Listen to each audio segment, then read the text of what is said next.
Po ang ating napakagandang looping squeeze tree. Good for newborn up to 3 years old. It depends pa rin po yan sa laki, timbang ni baby kung kakayanin po siya ng 4 to 5 years old. Compact stroller, cabin size, approved, with bag. Okay. Fully reclined, adjustable po yung kanyang leg rest. Okay. And then, meron pong freebies na skip hop bag. Okay. So, hindi pa po ito nawawash, pero hindi po siya madumi.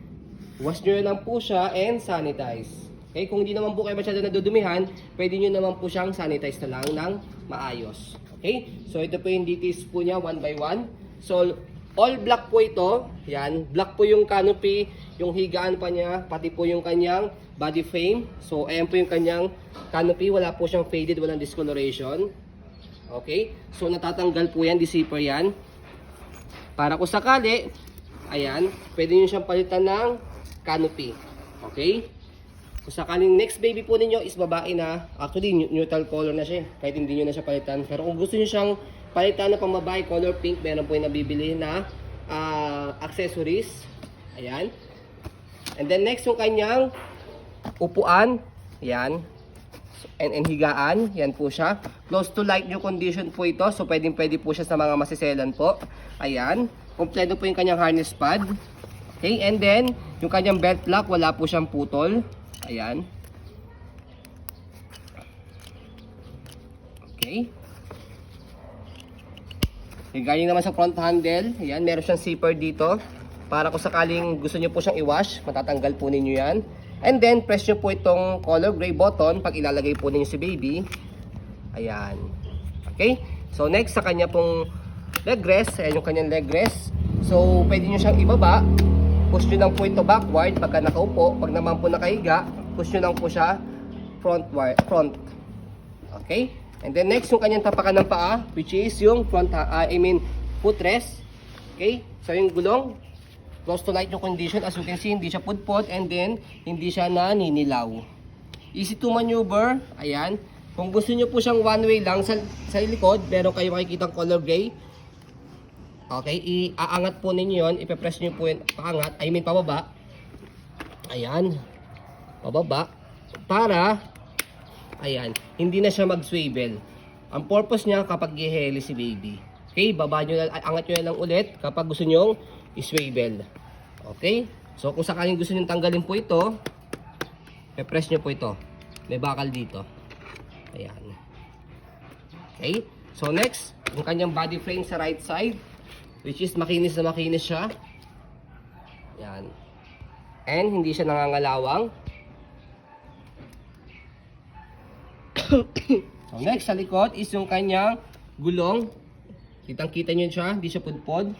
Stopper, kulay green naka-go. Kulay red, naka-stop. Okay? Basket, max po niya is 15 kg. Pero much better, wag nyo na po siyang isagad para hindi siya masira. Okay? Sa likod, ayan, meron siya, pagka hiniga natin, press nyo po ito, and then pull down. Ayan. Okay? And then, meron siyang pocket dito. Ayan. And then, meron siyang singawan ng hangin po dito sa bandang taas. Okay? And then, kapag naman po gusto nyo pong iupo, semi-recline, hahatakin nyo po itong dalawa. Ayan. Okay? Next, left side body frame. Ayan po yung kanyang details. Okay, so next yung kanya pong handle. So sa handle niya wala rin po siyang issue. Okay na okay, goods na goods. Yan, and then yung kanya pong skip hop na bag, which is previous na po namin sa inyo. So pwede nyo po siyang lagayin po ng cellphone, ng dede, yan, ng food, yan, and wallet dito. Okay, so meron din po yung price. Okay, separate purchase po yan. And then next, yung kanyang bag po natin i-fold. Ayan. Yung bag niya, okay na okay. Ayan, wala siyang stain. Ayan, okay. Then next, scroll muna natin para makita nyo po na wala po siyang issue. Ayan. Okay na okay yan. Okay, next sa pag-fold. First is, fold nyo po muna po yung canopy. And then kailangan nakaupo yung kanyang higaan. And then next is, slide po ito nasa handle and then press para lumubog po ito. Kasi pag hindi nyo ni-slide to, is nakalock siya. Okay? So, slide, press. Okay? And then pull down. After nyan is i-fold nyo po, paharap. Yan. Okay? Ganyan po yung kanyang folding. And then, kung gusto nyo po siyang hand carry, ayan. And then, luggage type. Open nyo lang yan. Okay. Pwede siyang pag ganyan. Pwedeng pag ganito. Okay? So, pwede rin siyang shoulder carry kapag nakalagay po yung kanyang bag. Okay? Pagdating naman sa pag-open, ayan, tanggalin nyo lang po siya. Pwede siyang ibabang ganyan, pero much better, wag na, para hindi siya madumihan. Slant nyo lang ganyan, tanggalin nyo yung lock dito sa gilid, tapos, pag natanggal nyo ng ganyan, bukan nyo ng ganyan. Okay? So, napakadali lang kapag ka-inopen siya, kapag ka-pinold. Yan, okay? So, yan po ang ating napakagandang looping squeeze tray. As you can see, very detailed po kami sa aming pag-video.